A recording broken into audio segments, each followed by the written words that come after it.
$5,000. That's the amount you'll receive, if you agree. Marcus's throat tightened. He looked up quickly. $5,000.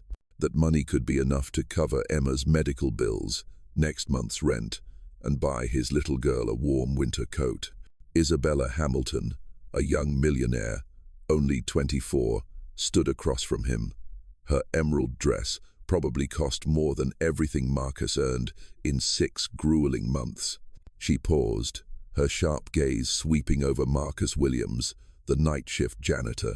At 35, his hands were calloused from every kind of back-breaking labor, dishwashing, construction, and now night janitorial work. But nothing could have prepared him for this moment when the elevator doors opened and she stepped directly towards him. "You're Marcus, right?" Her voice was softer than he'd expected from a woman with a $200 million fortune. He looked up quickly, trying to avoid her gaze. "Yes, Miss Hamilton. I'm almost done with my shift." "Good." She stepped closer, her high heels clicking sharply on the marble floor. "I have a proposition for you." Marcus's throat tightened again. In his bitter experience, offers from the wealthy usually meant doing more, working harder, but for less money. "I need to pick up my daughter from school soon, Miss Hamilton. Emma gets worried if I'm late," he said, hesitating, trying to maintain a calm demeanor.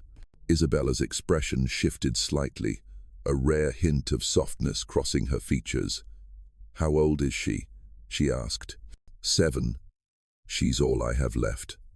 My wife, Sarah, passed away 2 years ago," Marcus replied, his voice dropping as he mentioned his wife.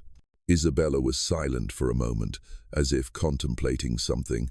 "I need an escort for a charity gala tomorrow night. $5,000 for a single evening.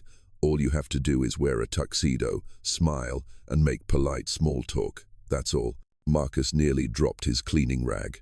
$5,000. That money could cover Emma's urgent medical bills, secure next month's rent, and even buy her a warm winter coat, just as he'd been thinking. I don't know," he stammered. "I don't belong in that world. I don't even own a tuxedo. I'll take care of everything. There's just one condition. You're not to ask why I need you there." "Can you do that?" Isabella asked, her eyes directly scrutinizing him. Marcus looked out the window, where his old beat-up car sat forlornly under the streetlights. He took a deep breath. "Yes, I can." "Good. Tomorrow at 7 p.m. Don't disappoint me, Marcus Williams," Isabella stated decisively, her voice tinged with a warning. In their tiny apartment, Emma Williams pressed her face against the window, her breath fogging the cold pain. She was all too used to counting time with worry and the gnawing pangs of an empty stomach. When Marcus finally lumbered up the stairs, his worn work boots seemingly dragging the weight of his exhaustion, Emma was already waiting by the door. On the kitchen table, mismatched plates and the last can of soup were laid out, ready. "How was school today, Princess?" Marcus managed a strained smile, despite the fatigue etched on his face. "Miss Peterson said, we need money for a field trip to the Science Museum," Emma said softly and very carefully. At 7, she'd already learned that money was something that made her father's shoulders slump and his smile fade. "How much, honey?" Marcus asked, his heart sinking. $30. "But I told her I probably couldn't go because we need to save money for Christmas, Dad." Emma's heartbreakingly calm tone shattered something inside Marcus's chest. He pulled her into a tight hug. "You know what, Emma? I think this year we're going to have a really fun Christmas." "Really?" Emma looked up, a glimmer of fragile hope in her eyes. "Really, I got an extra job, a really good one. It pays well. I have to go to a fancy party tomorrow night, just like in the movies, with people wearing dazzling gowns and elegant suits." Emma giggled. "You'll look silly in a suit, Dad." "Maybe so." Marcus chuckled softly, his heart swelling with a newfound warmth and a fresh spark of hope. The next day, Marcus stepped into the grand ballroom. The expensive tuxedo felt strangely constricting. The clinking of champagne glasses, the sophisticated chatter, enveloped him. He felt out of place, like an actor trying to blend into an unfamiliar play.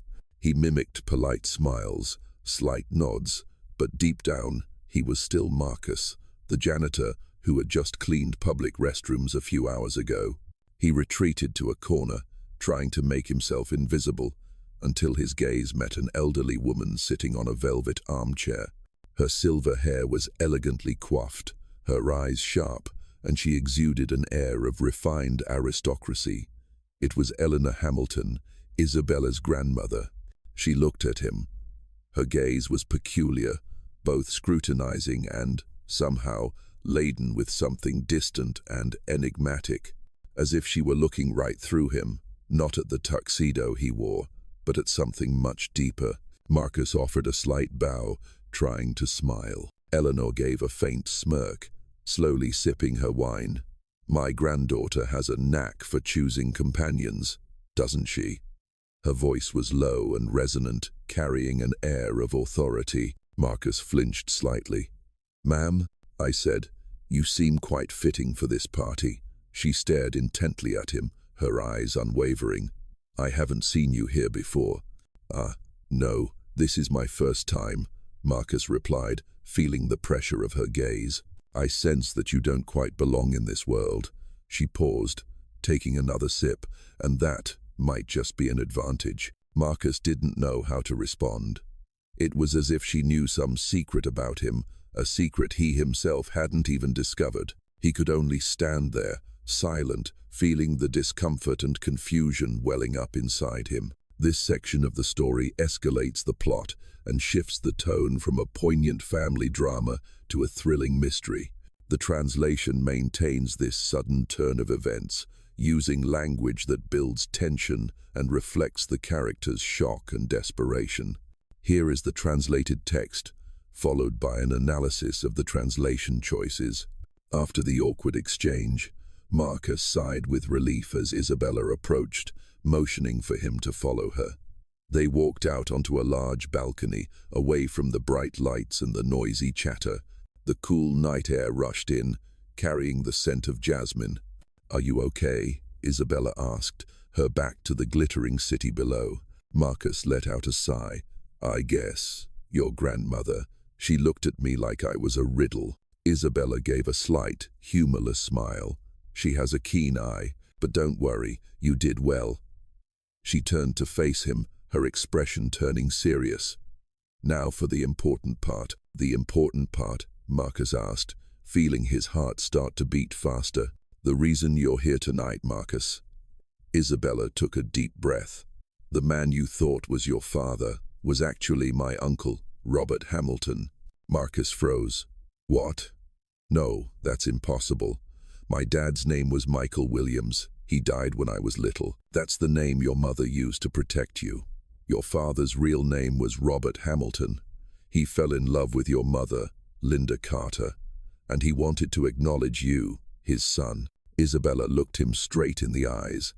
"But the Hamilton family wouldn't accept it. They paid your mother to disappear, to hide the truth, to protect their so-called reputation." "No, that can't be true." Marcus took a step back, feeling the world spin around him. His life, his memories, all of it twisted into a lie. "And then," Isabella continued, her voice cold as ice, "Robert Hamilton died in a car accident, an arranged accident." Marcus reeled back as if he had been physically struck. "My dad was murdered?" Isabella nodded. "I've been investigating my father's murder for the past 3 years, and I've realized I'm also a target of the same killer." She looked at him with fierce determination. "Now do you understand why I needed you here?" "No, you're lying. This is a sick joke. My dad is dead. My mom, she's gone too." His voice broke, everything he had ever believed crumbling around him. "I don't believe you." He spun around, wanting to leave the balcony, to run away from these insane words. "Marcus, wait." Isabella called after him, but he didn't listen. He just wanted to escape this place, to escape the horrific truth she had just told him. He strode quickly toward the balcony doors, intending to walk straight out, but just then, Eleanor Hamilton, Isabella's grandmother appeared again. She was standing right at the threshold, blocking his path. Her sharp eyes locked on him, no longer scrutinizing but terrifyingly stern. "You can't leave, Marcus," Eleanor said, her voice low and firm, stopping him in his tracks. "You don't believe Isabella? Fine, but there's one thing you need to know." Marcus stared at her, his chest heaving with panic. "What do you want?" "The person who killed your father," Eleanor said, each word slow and deliberate, as if to carve them into his mind. "They know about you, and they know about Emma." Marcus's entire body went rigid. "Emma," he whispered, his throat tight with a lump of fear. Eleanor nodded slowly. "They know you have a daughter, and that makes you both targets." She looked him straight in the eyes, without an ounce of pity, only the brutal truth. "Now, do you still want to walk away?" The mention of Emma felt like a knife twisting in Marcus's heart. He spun around to face Isabella, his eyes full of a wild mix of panic and fury. "You knew this? You knew Emma was in danger, and you kept it from me?" In this final part of the story, the emotional stakes reach their peak, and the plot shifts into a full-blown thriller. The translation is designed to capture the overwhelming sense of panic, betrayal, and a father's protective fury, using language that is both dramatic and natural to an American English speaker. Here is the translated text, followed by an analysis of the translation choices.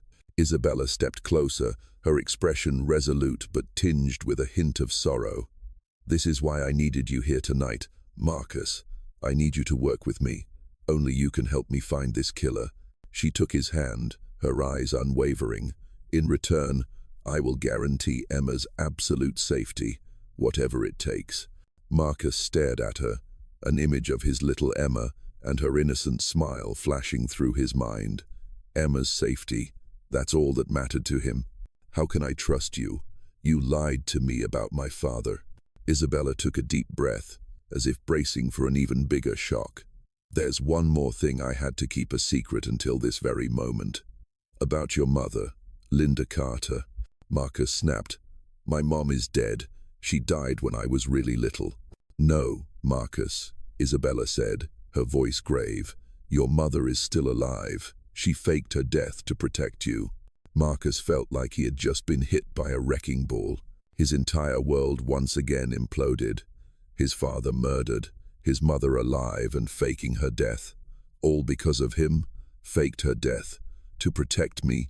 What the hell are you talking about? He almost screamed, his voice shaking. "That's right," Isabella confirmed, her gaze never wavering. "She disappeared so the killer couldn't find you. She's been living in the shadows for years, just to keep her son safe. And now, with the killer knowing about you and Emma, she needs our help more than ever." Marcus stood there, dazed. Too many horrible truths had crashed down on him all at once. He looked at Isabella, then at Eleanor standing silently behind her, and finally out into the dark night. His life, Emma's life, was being threatened by an invisible enemy, and the mother he thought he'd lost was somewhere out there, living in secret because of him. That night, Marcus couldn't sleep. Isabella and Eleanor's words echoed in his head. Father murdered, mother faked her death, and Emma was in danger. He tossed and turned until his phone gave a soft buzz, an unknown number. He opened it, his hands trembling. There was only one picture.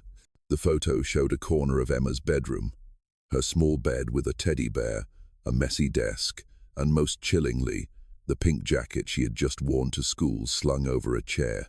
Below it was a single, cold line of text. "Emma seems to like pink." The blood in Marcus's veins turned to ice. He had been in his house. He had been in his daughter's room. He knew about Emma. A surge of fury and terror erupted, burning away any remaining doubt. This was no longer a crazy story. It was real. Emma was in real danger. He immediately called Isabella. "He knows about Emma." His voice was choked with fear and rage. "He broke into my house." "Calm down, Marcus. I'm sending someone to protect Emma right now," Isabella replied, her voice firm. "Do you believe me now?" "I believe you," Marcus growled. The next morning, under a grey sky, Marcus arrived at Riverside Park. His heart felt like a lead weight, each step fueled by hatred and a fierce determination to protect his daughter. He walked along the paved path, past the bare winter trees, until he saw a man leaning against an old oak tree. He was a tall, middle-aged man in an expensive wool coat. His face exuded a sense of calm, almost an elegant tranquility. "Marcus Williams," the man spoke, his voice chillingly composed. Marcus looked him straight in the eye, his chest tight with a knot of emotion. "Charles Ashworth." Charles gave a slight nod, a faint smile playing on his lips. "A pleasure to meet you, or rather, to finally meet you." He extended a hand, but Marcus made no move to take it. In that moment, as Marcus's eyes focused on Charles, a memory flashed into his mind. It was a faded, old photograph that his mother, Linda, used to keep. The photo showed his father, Michael or Robert, smiling brightly next to another man. A man with the same smile, the same eyes, the same demeanor. Robert Hamilton's closest friend, Charles Ashworth. A tremor ran through Marcus's entire body. Here he was, the man who murdered his father, the man who forced his mother into hiding, the man who stole his childhood.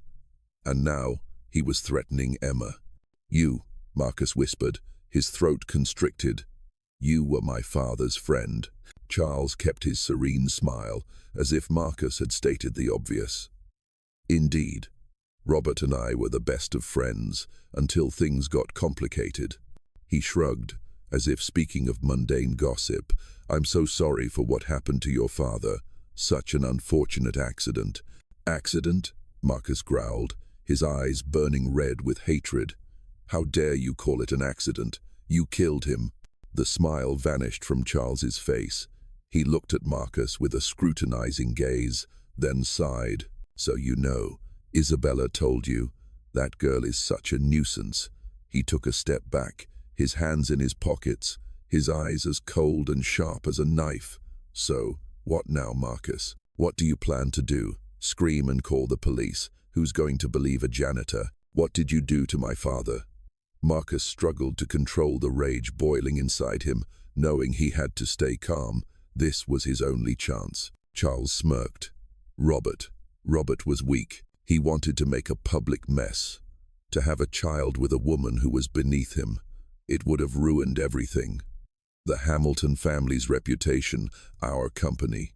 I couldn't let that happen. He paused, looking at Marcus with contempt. I gave him a chance, but he wouldn't listen. So, I had to act. A simple accident. No one suspected a thing. Everything went back to normal.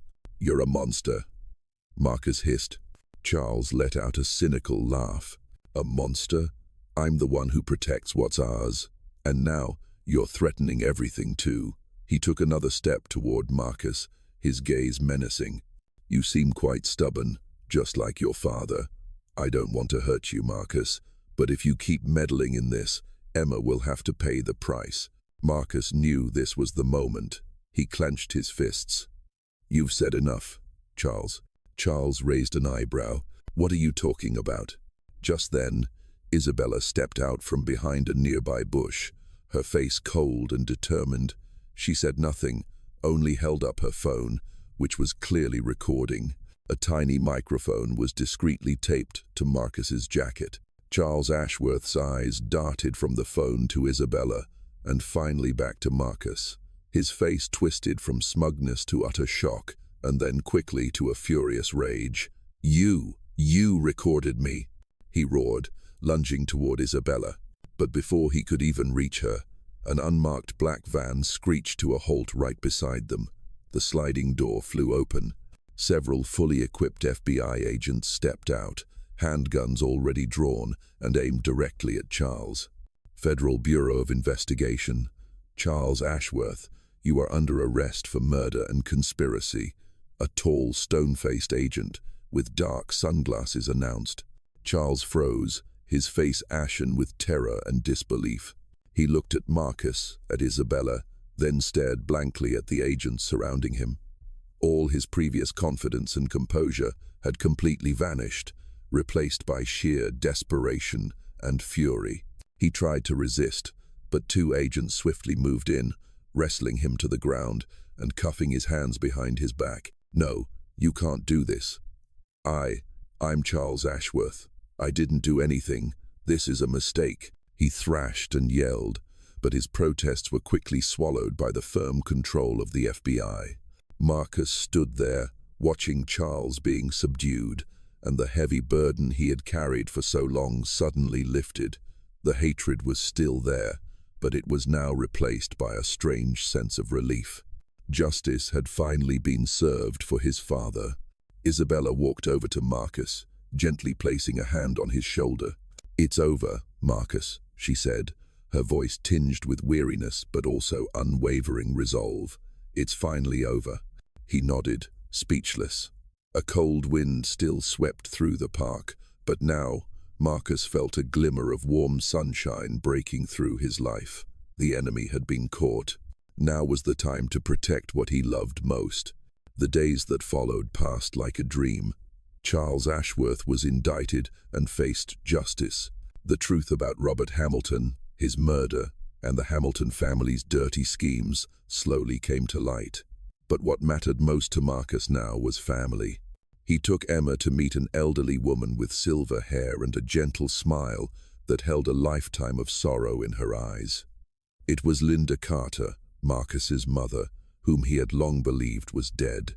Their reunion was tearful, a profound moment between Marcus and the mother who had sacrificed her life to protect him, and between Linda and the small granddaughter she had only ever dared to watch from afar. From now on, they would no longer have to live in hiding. Marcus decided to move closer to his mother so Emma could grow up surrounded by the love of her entire family. When things finally settled down, Isabella gave Marcus a stack of documents. "These are your father, Robert Hamilton's, inheritance papers," she said, her face serious. "He left behind a vast fortune. It's all yours, Marcus." Marcus looked at the stack of papers without a hint of desire. He had been through too much to believe that true value lay in money. "I don't need all this money, Isabella," he said, his voice calm. "My father was killed because of it. I don't want to live in the shadow of that greed." He paused to think. "I only need a small portion, enough to ensure Emma has a stable life, gets a good education, and never has to worry about medical bills again." Isabella nodded, a look of respect in her eyes. "So, what do you want to do with the rest?" Marcus looked out the window, where Emma was playing with her grandmother, Linda. An idea suddenly sparked within him. "Let's establish a charity, Isabella, a Hamilton Foundation. We can use the money to help people in need, single-parent families, like mine used to be, children who need medical care, who need a chance to go to school." Isabella smiled, the most genuine smile Marcus had ever seen from her. "I'd be honored to, Marcus. That's a wonderful idea." And so, Marcus Williams, the man who was once a night janitor, did not become a millionaire. Instead, he became an exemplary father, a devoted son, and a passionate philanthropist. His life was completely transformed, not just in terms of material wealth, but in purpose. His love for Emma, his courage in the face of the truth, and his compassion for others redefined his destiny. He found a new family and a new purpose, proving that love and bravery can change one's fate and create something good, far beyond expectation.